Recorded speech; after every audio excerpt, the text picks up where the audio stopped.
إن الحمد لله نحمده ونستعينه ونستغفره ونعوذ بالله من شرور أنفسنا ومن سيئات أعمالنا من يهده الله فلا مضل له ومن يضلل فلا هادي له أشهد أن لا إله إلا الله وحده لا شريك له وأشهد أن محمدا عبده ورسوله يا أيها الذين آمنوا اتقوا الله حق تقاته ولا تموتن إلا وأنتم مسلمون يا أيها الناس اتقوا ربكم الذي خلقكم من نفس واحدة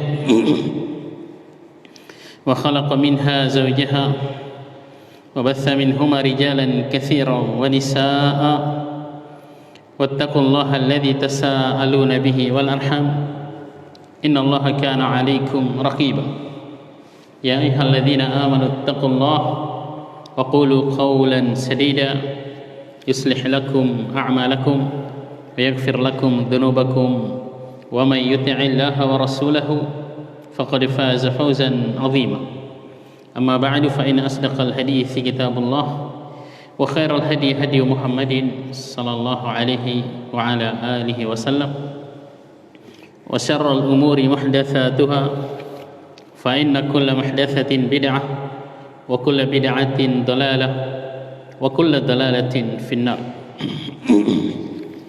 إخواني وأخواتي في الله رحمني ورحمكم الله. Alhamdulillah, kita bersyukur kepada Allah Subhanahu wa taala atas segala nikmat yang Allah Subhanahu wa taala berikan kepada kita semua, yang dengan nikmat-nikmatnya kita bisa menyempurnakan berbagai amalan kebaikan. Kemudian salawat dan salam kepada Nabi Muhammad, kepada keluarganya, para sahabatnya, dan orang-orang yang mengikuti petunjuk mereka dalam mengamalkan ajaran Islam sampai datangnya hari kiamat. Semoga kita semua termasuk dalam barisan orang-orang yang senantiasa berusaha untuk meneladani Rasulullah sallallahu alaihi wasallam, meneladani para sahabat beliau dalam kita mengamalkan ajaran agama kita yang mulia ini. Ikhwani wa akhwati fillah rahimani wa rahimakumullah. Kita lanjutkan kajian kita membaca kitab Al-Qawaidu wal Usul Al-Jami'ah wal Furuq wat Taqasim wal Badi'atu An-Nafi'ah yang ditulis oleh Syekh Abdul Rahman bin Nasir As-Sa'di rahimahullah, yang pada kajian kita kemarin yang terakhir kita sedang membahas kaidah yang ke-33, yaitu kaidah tazahumul masalih wa tazahumul mafasid. Jika ada beberapa kebaikan yang ada di hadapan kita dan tidak bisa untuk kita dapatkan semuanya, kita dikasih pilihan salah satunya aja, maka kita harus memilih yang paling baik, yang paling besar maslahatnya. Demikian pula sebaliknya, jika kita dihadapkan dengan beberapa madarat yang harus kita terjang, tidak bisa kita hindari semuanya, maka kita memilih yang paling kecil, yang paling minim keburukannya. Ini kemarin kita sudah bacakan penjelasan Syekh Abdul Rahman bin Nasir Sa'di ketika mensyarah kaidah ini. Beliau menyebutkan beberapa ayat Al-Quran yang menjadi dalil atas kaidah ini, mulai dari ayat 9 dalam surat Al-Isra, kemudian ayat 55 dalam surat Az-Zumar, ayat 18 dalam surat Az-Zumar. Kemudian beliau menjelaskan bahwa secara umum apa-apa yang diwajibkan dalam syariat ini jelas itu lebih baik, lebih kita prioritaskan daripada yang disunahkan saja. Maksudnya ketika berbenturan antara apakah kita mau mengerjakan yang wajib atau yang sunnah, tidak bisa digabungkan, maka kita memilih yang wajib. Seperti saya mencontohkan, ketika kita sedang salat sunnah kemudian diqomati untuk didirikan salat wajib, maka kita batalkan salat sunnah yang sedang kita kerjakan itu, dan kita lebih fokus konsentrasi untuk mengerjakan salat yang wajib. Beliau menyebutkan kemarin tentang kisahnya Khadir yang Allah sebutkan dalam surat Al-Kahfi. Ada 3 hal yang dilakukan. Dia membunuh, pertama dia melubangi atau merusak sedikit perahu yang mereka tumpangi, tujuannya agar tidak diambil oleh raja yang mengambil semua perahu yang masih bagus. Kemudian dia membunuh anak kecil karena dia diberi ilham oleh Allah Azza wa Jalla bahwa kalau anak itu akan sampai tumbuh sampai besar, dia akan membahayakan orang tuanya. Kemudian ketika dia membangun tembok, yang di balik tembok itu ada hartanya anak yatim, padahal di kampung tersebut mereka tidak dimuliakan, tidak dipedulikan, tapi Khadir melakukan hal itu semua berdasarkan petunjuk dari Allah Azza wa Jalla, yang semuanya kelihatannya dia melakukan sesuatu yang buruk, terutama pada kasus yang pertama dan kedua, tapi dalam rangka menghindari keburukan yang lebih besar. Ini masuk bagian dari kaidah kedua. Ini semua kita sudah baca kemarin, jadi kita paparkan yang cepat.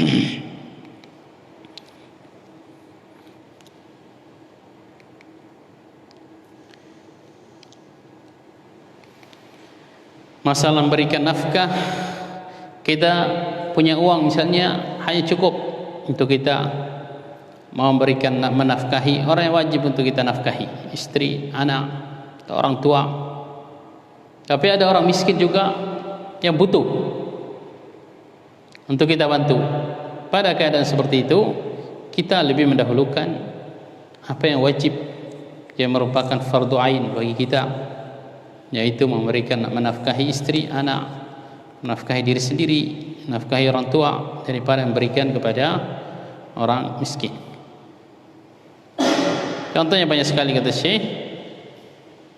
Termasuk yang saya garis bawahi kemarin adalah masalah ketaatan seorang wanita, seorang istri, antara taat kepada suaminya dan taat kepada kedua orang tuanya.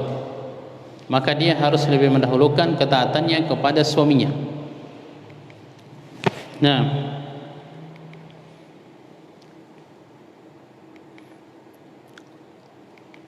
ini semua kita sudah baca kemarin, kita paparkan yang singkat. Kemudian kata Syekh, ibadah-ibadah yang mutaaddi,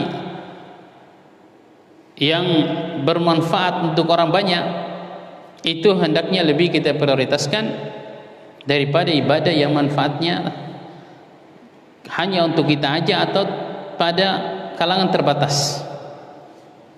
Nah, jadi misalnya sedekah untuk membangun masjid, membangun sekolah, jelas itu lebih kita dahulukan daripada sedekah kepada person-person, pada orang miskin. Nah, karena manfaatnya yang pertama termasuk sedekah jariah, kata Rasulullah sallallahu alaihi wasallam, yaitu pahala yang mengalir terus, manfaatnya kepada orang banyak. Sedangkan yang kedua, manfaatnya terbatas. Sunnah atau ibadah talabul ilmi, menghadiri majelis ilmu, mendengarkan kajian, menyibukkan diri dengan ilmu syar'i, itu adalah ibadah sunnah yang paling afdal, hampir disepakati oleh para ulama dalam masalah ini. Jadi lebih kita dahulukan daripada menyibukkan diri dengan zikir misalnya, dengan salat sunnah, Nah, atau ibadah-ibadah sunnah yang lainnya, yang kalau kita mengerjakan ibadah sunnah tersebut menghalangi kita dari menuntut ilmu agama. Ini kalau sama-sama ibadah aja seperti itu, bagaimana dengan yang tidak sunnah, kegiatan yang mubah? Nah, cuma duduk nonton televisi atau ngobrol nggak jelas lebih didahulukan menyibukkan diri dengan ilmu agama. Sedekah kepada kerabat, pada orang yang punya hubungan nasab dengan kita, lebih kita dahulukan daripada sedekah kepada selain mereka. Karena Rasulullah SAW mengatakan bahwa sedekah kepada kerabat itu pahalanya dua, samping pahala sedekah juga pahala silah, menyambung kerabat. Sedangkan contoh ketika penerapan kaidah, ketika kita dihadapkan dengan dua mudarat, maka kita memilih yang lebih kecil, yang minim bahayanya. Misalnya kata Syekh, kita dihadapkan antara memakan bangkai kambing dengan bangkai babi atau bangkai anjing. Jelas lebih dahulukan bangkai kambing. Nah, kemarin juga yang saya sebutkan, seorang yang dia terpaksa harus menggauli salah satu istrinya, punya dua istri misalnya, kata Syekh, ketika dia sedang puasa atau dia tidak puasa, salah satu istrinya sedang puasa sunnah, salah satunya sedang haid, suaminya ingin bersenang-senang, dua-duanya nggak boleh digauli, satu sedang puasa, yang satu sedang haid. Mana yang lebih dipilih? Yang sedang puasa, kata Syekh, karena ini lebih ringan. Boleh dia membatalkan puasanya karena kebutuhan suaminya, karena kata Syekh dalil-dalil lain menunjukkan bahwa seseorang itu boleh membatalkan puasanya untuk kepentingan atau kebutuhan orang lain, seperti wanita yang sedang hamil.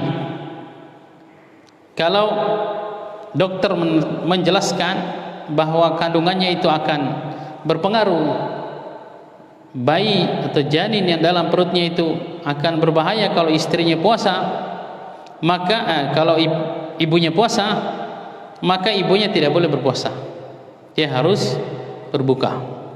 Demikian pula wanita yang sedang menyusui, kalau itu dia mengkhawatirkan akan membahayakan anaknya, kalau dia memaksakan diri tetap berpuasa dalam kondisi dia sedang menyusui anaknya, maka boleh dia tidak berpuasa, hatta puasa wajib bulan Ramadan. Tinggal apa kewajibannya, dia membayar fidyah aja atau wajib qada juga, itu yang diperdebatkan oleh para ulama.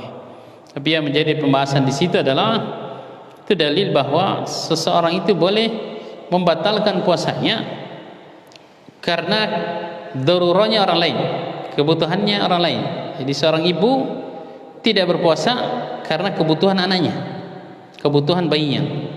Demikian pula kata Syekh, kondisinya seorang istri boleh dia batalkan puasanya kalau suaminya memang sudah nggak tahan, misalnya harus melakukan yang seperti itu, daripada menggauli istrinya yang lain, misalnya sedang haid.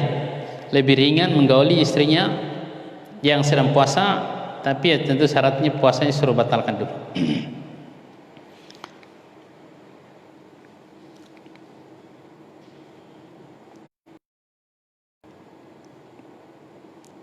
Siapa yang dia tidak memiliki waktu lagi kecuali untuk mengqadha puasa, hutang puasa yang di bulan Ramadan, maka pada hari-hari itu tidak boleh dia puasa sunnah, kata Syekh.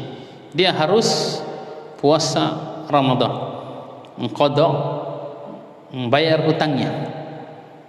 Tidak boleh juga mentaati suaminya.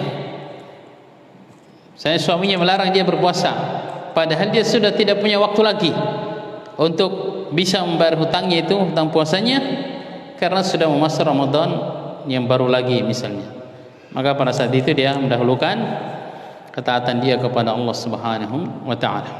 Itu yang paling terakhir kemarin kita bacakan. Beberapa kesimpulannya saya sebutkan di sini.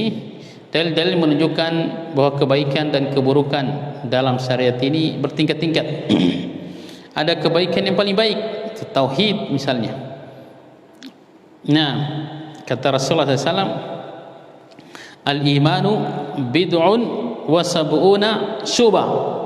Iman itu ada 70 tingkatan lebih. Fa'alaha kalimatul la ilaha illallah. Yang paling tinggi adalah syahadat, ucapan la ilaha illallah. Wa adnaha imatatul adha anit tariq. Tingkatan keimanan yang paling rendah adalah menyingkirkan gangguan dari jalanannya manusia. Wal haya'u syu'batun minal iman. Sifat malu, pemalu itu bagian dari cabang dari keimanan, kata Rasulullah sallallahu alaihi wasallam. Demikian pula keburukan bertingkat-tingkat. Ada yang paling buruk seperti kesyirikan. Nah, syirik pun juga bertingkat-tingkat. Ada syirik kecil, syirik besar.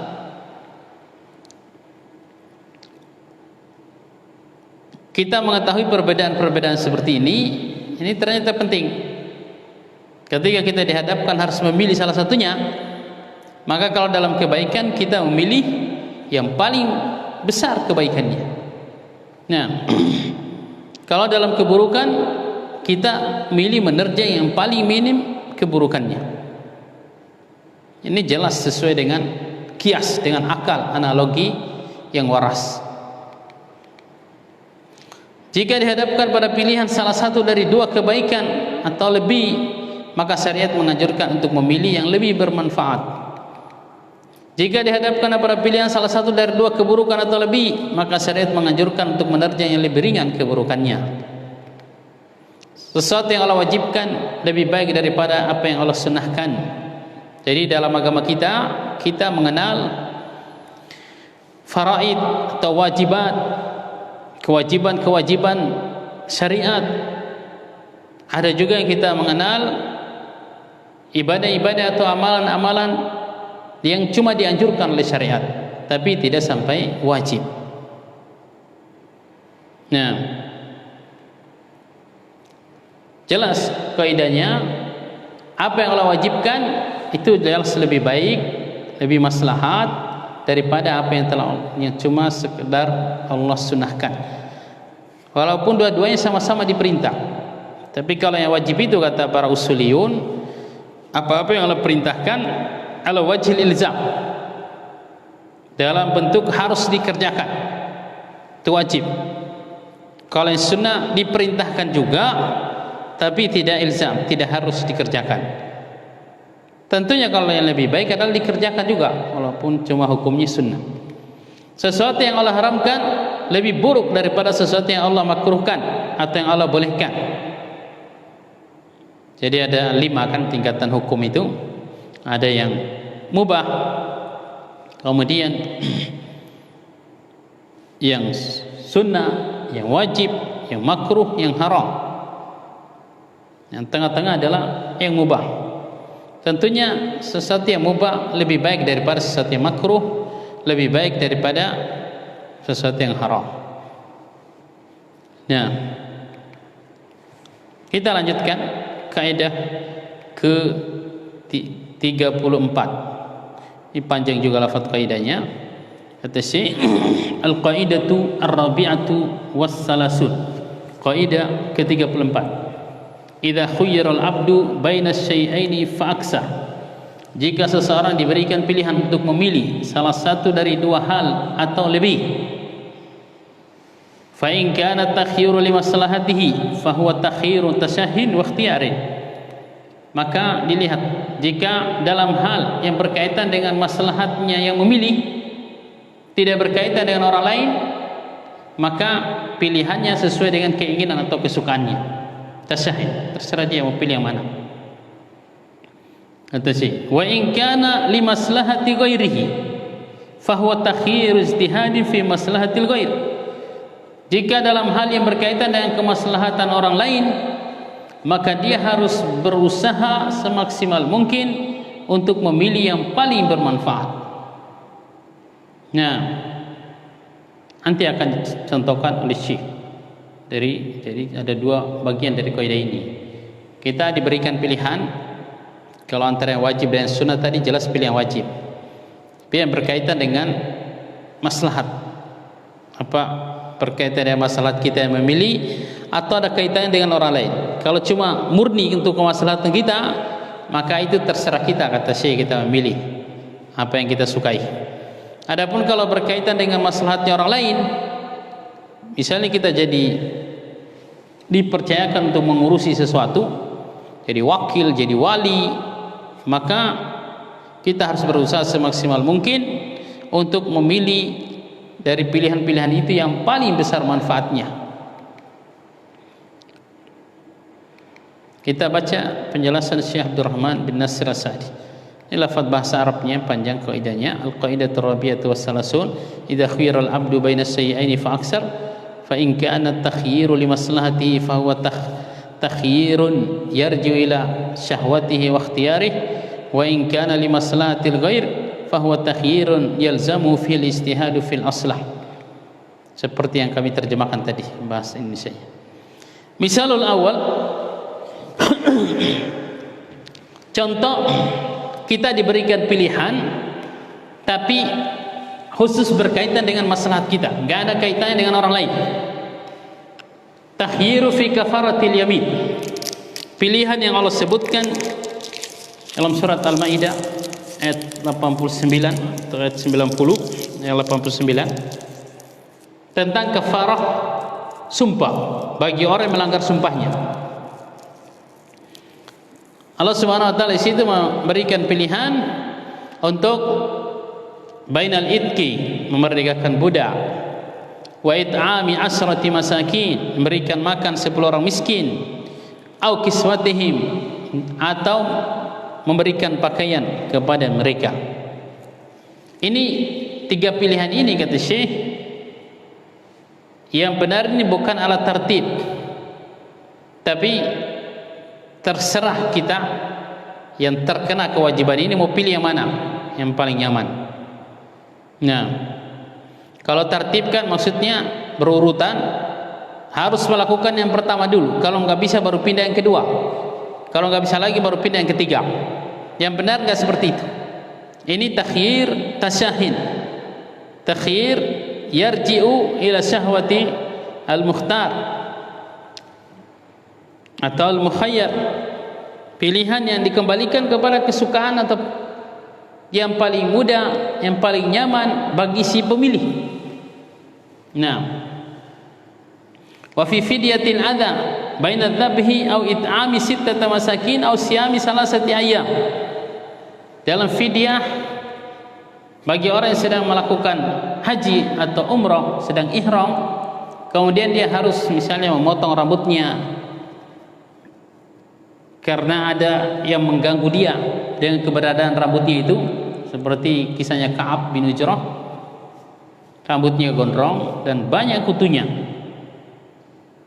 Ketika ihram, kutu berjatuhan di wajahnya, dan dia terganggu dengan itu, sehingga dia diperintahkan oleh Rasulullah SAW cukur rambutnya dan ini bayar fidyah azah. Pilih antara menyembelih hewan kalau dia mampu, atau memberikan makan 6 orang miskin, atau puasa 3 hari. Pilih yang paling nyaman, terserah. Kalau orang yang semangat ya mau cari yang banyak pahalanya, jelas menyembelih hewan misalnya itu lebih banyak pahalanya. Kalau dalam kafarah memerdekakan budak, itu paling banyak pahalanya. Nah, tapi kadang mungkin tidak mampu, nah, dia pilih yang cocok dengan keadaan dia. Wa fi jazaa'ir sayd baina zabhil misli minan na'am wa taqwimihi bi ta'amin yut'imuhu lil masakin aw yasumu an kulli muddin min dzalika al muqawwam yawman. Dalam denda juga bagi orang yang membunuh atau melakukan tindakan berburu padahal dia sedang ihram, itu kan termasuk yang dilarang untuk dilakukan oleh orang yang sedang berihram. Dia membunuh hewan. Ayat memberikan pilihan antara dia menyembelih hewan yang semisal dengan yang dia bunuh itu yang mirip, atau memberi makan orang miskin seharga hewan, misalnya harga kambing atau seharga onta, atau puasa seukuran satu puasa satu mud dari kira-kira harga makanan yang misalnya harga kambing 3 juta, kalau diberikan makanan dapat berapa mud, sejumlah itu juga puasanya, kata Syekh. Kasih pilihan, ini terserah kenyamanan yang memilih. Fahuwa fi hadhil masail takhyirun rajun li iradatihi. Semua dalam masalah ini pilihannya kembali kepada keinginan yang memilih itu, karena tidak ada kaitannya dengan maslahatnya orang lain.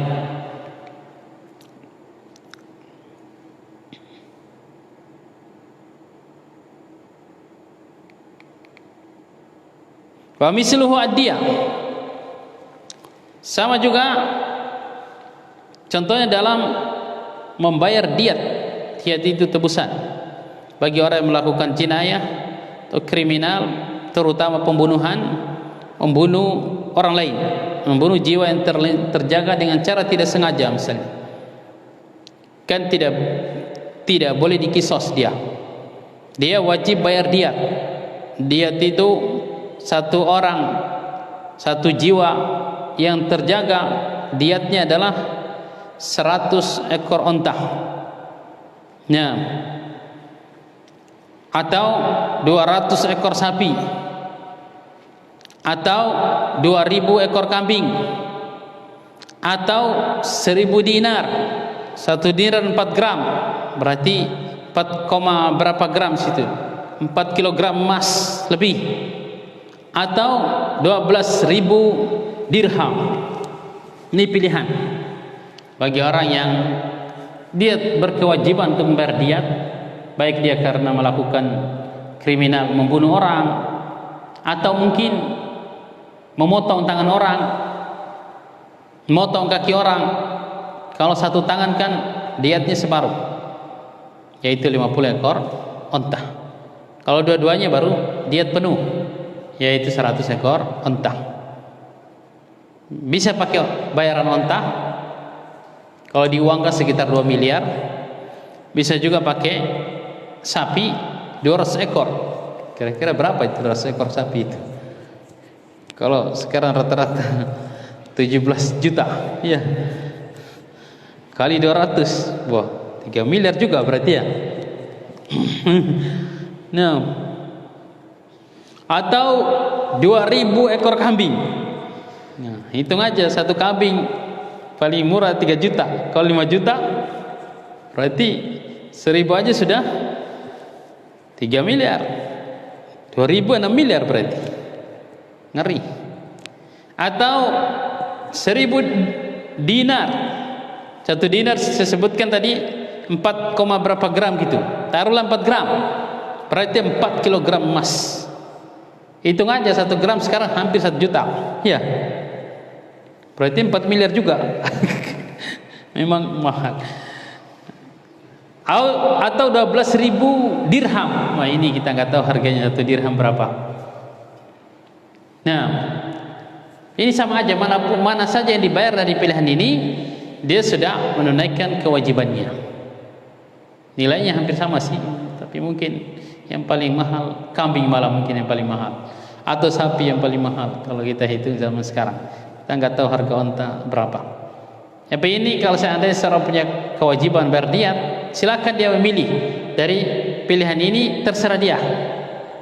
Manapun yang dia kerjakan, yang dia pilih, atau apapun yang dia pilih, maka sah kalau dia menunaikan dengan pilihannya itu. Wal mukhayyaru huwa dafi' 'ala al-qaul.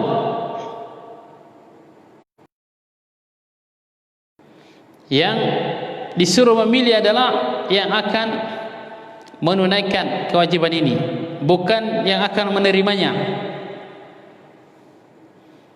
Wa 'ala al-qauli bi anna liblihi al-asl takhruju an hadzal asl. Tapi bagi sebagai pendapat para ulama yang mengatakan bahwa asalnya diat itu adalah onta, yang lainnya itu dikiaskan aja, maka berarti tidak masuk dalam contoh kaidah ini. Saya mengatakan kita mengikuti pendapat bahwa sama aja dari diat-diat ini, antara onta, sapi, kambing, emas, perak, itu tidak ada asal, semuanya sama, pilih yang mana boleh. Tapi ada sebagian ulama mengatakan asalnya harus pakai onta dulu, kalau nggak ada baru pindah ke yang lain. Kalau pendapat itu kata saya berarti contoh ini tidak masuk. Misal usani, contoh bagian kedua dari kaidah yang sedang kita bahas, yaitu kalau kita dipilih untuk memilih salah satu dari dua atau lebih, kalau itu berkaitan dengan maslahatnya orang lain, orang banyak, maka kita harus memilih yang paling besar maslahatnya. Misal usani takhyirul multaqiti lil hayawan fi hauli ta'rifi baina hifdhihi wal infaqi alaihi.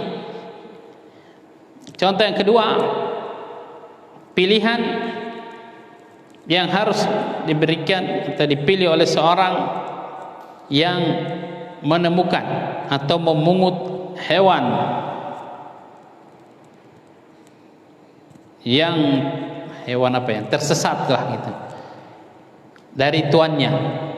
Kalau hewan-hewan yang besar kan nggak boleh dipungut, seperti onta, biarin aja kata Rasulullah SAW. Dia cari makan sendiri, bisa jalan jauh, nanti akan ketemu juga sama pemiliknya. Tapi kalau kambing, nah itu yang dicontohkan oleh Syekh, kasih pilihan antara orang yang misalnya menemukan kambing terpisah dari rombongannya dan pemiliknya nggak tahu siapa. Nah, si penemunya ini boleh dia ambil, kemudian antara dia rawat kambing itu, dia jelas butuh biaya, dengan niat kalau ketemu orangnya kambingnya dikembalikan dan biaya perawatannya juga suruh ganti, atau dia jual aja kambing itu, jual, harganya disimpan. Itu pilihan yang kedua. Pilihan yang ketiga, dia sembelih dan dia makan dagingnya, tapi dihargai. Dia harus jujur berapa harganya kira-kira itu. Nanti kalau si pemiliknya cari, dibayar harganya. Jadi ada tiga pilihan. Ini berkaitan dengan maslahatnya orang lain, karena barang itu asalnya barang orang lain. Kata Syekh, dalam kondisi seperti ini, yalzamuhu fi'lul aslah, wajib bagi si pemungut hewan tersebut dia melakukan yang paling besar maslahatnya bagi si pemilik kambing. Misalnya kalau barang yang ditemukan itu, hewan dia temukan itu adalah kambing, antara dia sembeli, dia makan sendiri, atau dia jual aja, harganya disimpan, tunggu pemiliknya cari, atau dirawat aja tapi ada biaya perawatannya. Ini butuh ijtihad dia memilih kira-kira mana yang terbaik ya, berkaitan dengan si pemilik barang tersebut atau kambing tersebut. Termasuk dalam contoh bagian kaidah bagian yang kedua dari kaidah ini adalah sikap seorang pemimpin, seorang imam dalam menyikapi tawanan perang misalnya. Kan ada beberapa pilihan yang diberikan oleh syariat. Tawanan perang itu orang kafir yang diperangi kaum muslimin tertawan, antara dibunuh,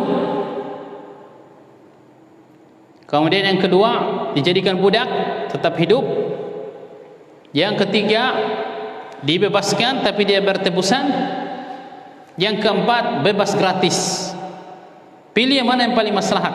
Seorang pemimpin harus memilih yang paling aslah dalam masalah ini. Ya, kadang-kadang disesuaikan dengan keadaan kaum muslimin. Seperti dulu Rasulullah SAW dalam tawanan perang Badar memilih bayar tebusan. Jadi mereka dibebaskan dan disuruh bayar tebusan. karena kaum muslimin lagi butuh harta.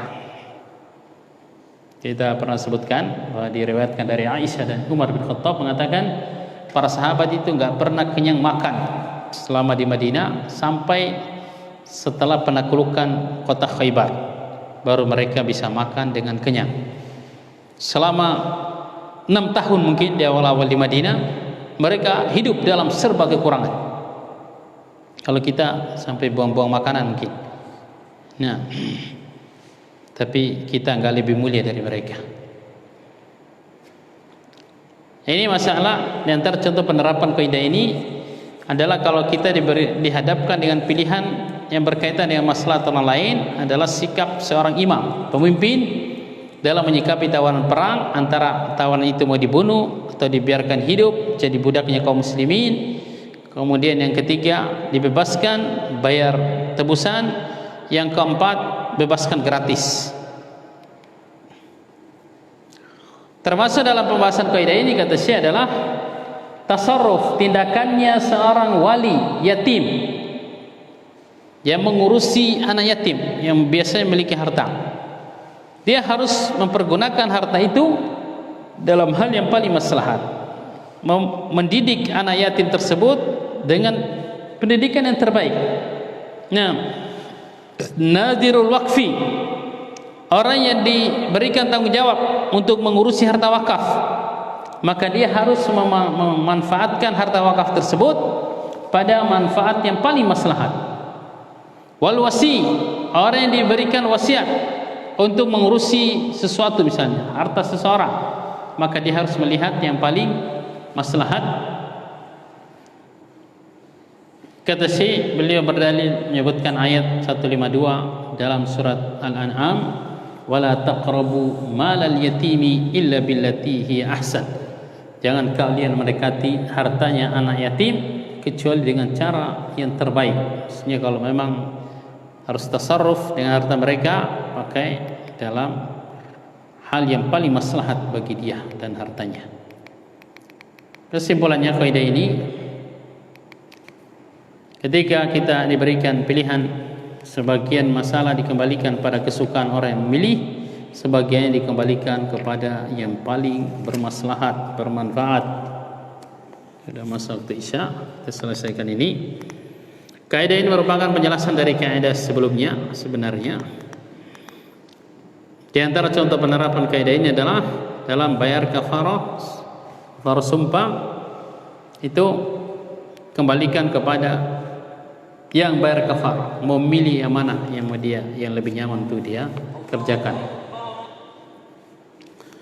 Kemudian dalam menyikapi barang temuan, ini pilihannya dikembalikan kepada yang paling bermanfaat bagi si pemilik barang, bukan bagi si penemunya. Kalau si yang mungut mungkin paling bermanfaat, dia jual aja, mungkin simpan harganya, atau dia sembelih aja, kebetulan lagi butuh misalnya, nanti dibayar harganya. Belum tentu itu lebih bermaslahat bagi si pemilik hewan tersebut. Dalam menyikapi tawanan perang, mengurusi harta anak yatim dan semisalnya, ini semuanya dikembalikan kepada maslahatnya orang lain. Jadi si yang diberikan pilihan dalam masalah ini, dia harus berusaha semaksimal mungkin untuk memilih yang terbaik bagi orang lain. Nah, karena sudah masuk waktu Isya, sampai sini selesai pembahasan kaidah ke-34. Insyaallah nanti kita lanjutkan pada pertemuan berikutnya, kaidah ke-35 tentang pembahasan siapa yang gugur atasnya satu hukuman syariat terhadap pelanggaran yang dia lakukan karena satu sebab, maka denda atau ganti ruginya yang dilipat gandakan. Jadi ada sebagian hukum, nanti kita akan bahas, dalam agama kita ini tidak bisa diterapkan karena ada penghalangnya. Misalnya seorang mencuri, dia curi motor, tapi tidak bisa dipotong tangannya karena motornya dicuri di jalanan misalnya. Yang boleh diterapkan potong tangan kalau motor itu dia curi di garasi. Tapi dia curi di luar rumah, depan rumah, bukan garasi, pinggir jalan, itu nggak bisa diterapkan hukum potong tangan. Tapi nggak gugur hukumannya, Dendanya dilipat gandakan. Harga motornya misalnya 15 juta, jadi 30 juta suruh bayar. Nah, nanti kita akan bahas pada pembahasan berikutnya. Mungkin itu yang bisa kita sampaikan. Subhanakallahumma bihamdik, asyhadu an la ilaha illa anta astaghfiruka wa atubu ilaik. Assalamualaikum warahmatullahi wabarakatuh.